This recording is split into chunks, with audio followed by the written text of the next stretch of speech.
حیدرآباد کے ٹولی چوکی میں نقلی بھکاریوں کی آمد، رمضان 2026 سے پہلے بڑا دعویٰ، زکوٰۃ اور راشن تقسیم پر اہم اپیل۔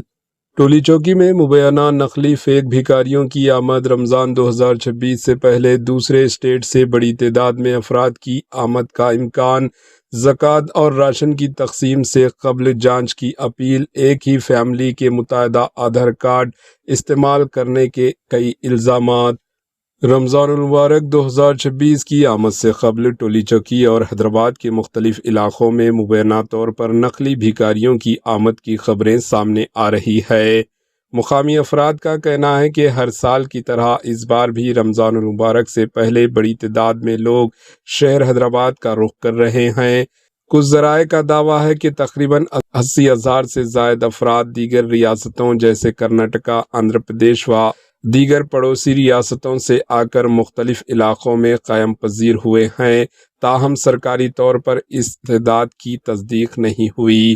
رمضان کے دوران زکوٰۃ اور خیرات کی تقسیم میں اضافہ ہوتا ہے۔ اس پیش نظر بعض سماجی کارکنان NGOs نے خدشہ ظاہر کیا ہے کہ چند عناصر اس صورتحال کا فائدہ اٹھا سکتے ہیں۔ الزام ہے کہ کچھ لوگ ایک ہی خاندان کے 3 سے 4 آدھار کارڈ، یعنی جو ڈیتھ بھی ہو اس شخص کا آدھار کارڈ پیش کر کے راشن اور امداد حاصل کر رہے ہیں، جس سے حقیقی مستحقین ضرورت مند افراد محروم ہو سکتے ہیں۔ سماجی تنظیمیں NGOs سے اپیل کی جا رہی ہے کہ راشن کٹس تقسیم کرنے سے قبل مکمل تحقیق، ویریفیکیشن اور تصدیق کی جائے تاکہ امداد صحیح اور ضرورت مند افراد تک پہنچ سکے۔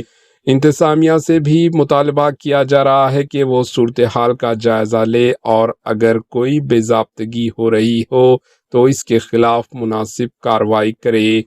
Bureau report, AHN news. AHN news کے YouTube چینل کو سبسکرائب کریں اور بیل آئیکن کو دبانا نہ بھولیں تاکہ آپ کو ہر نئی آنے والی ویڈیو کا نوٹیفیکیشن بر وقت مل سکے۔